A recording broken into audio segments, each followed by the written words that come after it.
รอยปริแยกของเวลาเมื่อแรงอาฆาตแทรกแซงโลกความจริงโลกที่เราอาศัยอยู่ถูกปกป้องไว้ด้วยม่านกำแพงที่มองไม่เห็นม่านที่แยกมิติของคนเป็นออกจากมิติของสิ่งเร้นลับกฎแห่งฟิสิกส์บอกเราว่ามิติเหล่านี้ทำงานบนคลื่นความถี่ที่ขนานกันไปไม่มีวันบรรจบแต่ถ้าคุณจำได้ในตอนที่แล้วเราพูดถึงแรงอาฆาตและกรรม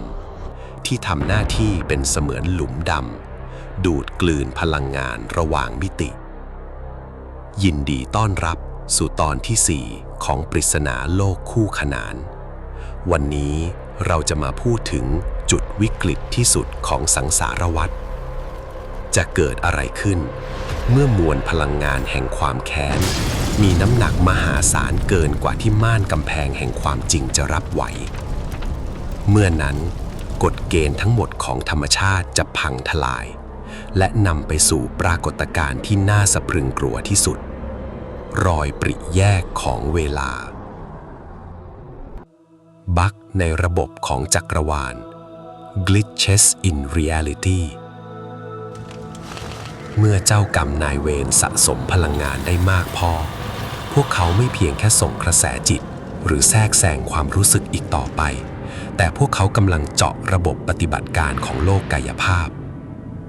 สัญญาณเตือนแรกที่บ่งบอกว่ารอยปริแยกกำลังเปิดออกคือความผิดเพี้ยนของ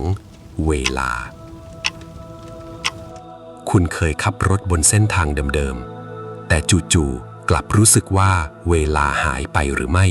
หรือที่เรียกว่าปรากฏการณ์ missing time คุณเคยมองไปที่นาฬิกาแล้วรู้สึกว่าเข็มวินาทีมันหยุดเดินไปชั่วขณะหรือแม้แต่ความรู้สึกเดจาวูที่รุนแรงจนหน้าขนลุกราวกับคุณเคยอยู่ในวินาทีนี้มาแล้วนับครั้งไม่ถ้วนในทางวิทยาศาสตร์อาจอธิบายว่านี่คือความผิดปกติของสมองแต่ในมิติของกรรมนี่คือคลื่นกระแทกช็อคเวฟที่เกิดจากการเสียดสีกันของ2มิติเวลาในโลกของเรากำลังถูกกวนสัญญาณด้วยเวลาในมิติของพวกเขาอดีตปัจจุบันและอนาคตกำลังถูกบีบอัดให้มาทับซ้อนกันในจุดเดียวการเปลี่ยนรูปของพลังงาน kinetic manifestation เมื่อรอยแยกของเวลาเปิดกว้างขึ้นพลังงานแห่งความอาฆาตจะไม่ถูกจำกัดอยู่ในรูปของคลื่นความถี่อีกต่อไปตามกฎการเปลี่ยนรูปของพลังงานเมื่อพลังงานสะสมถึงขีดสุดมันจะแปลสภาพเป็นพลังงานจน kinetic energy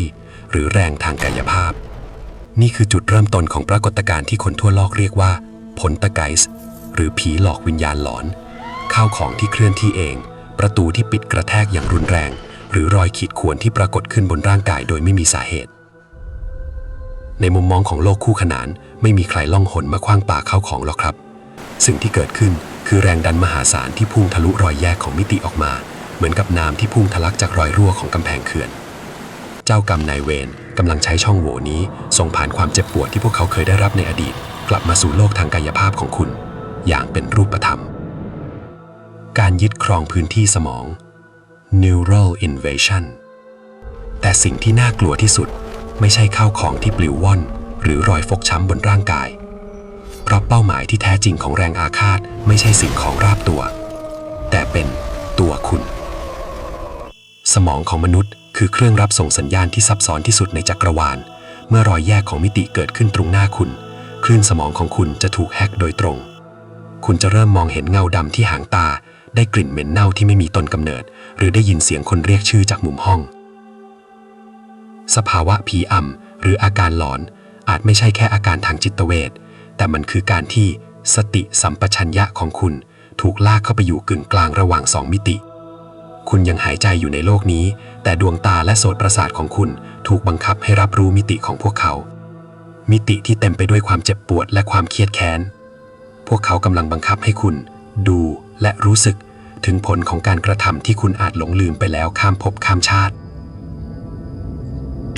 รอยปริแยกของเวลาไม่ใช่สิ่งที่จะรักษาได้ด้วยยาและไม่ใช่สิ่งที่จะหนีพ้นได้ด้วยการย้ายที่อยู่ เพราะรอยแยกนี้ไม่ได้เกิดขึ้นที่สถานที่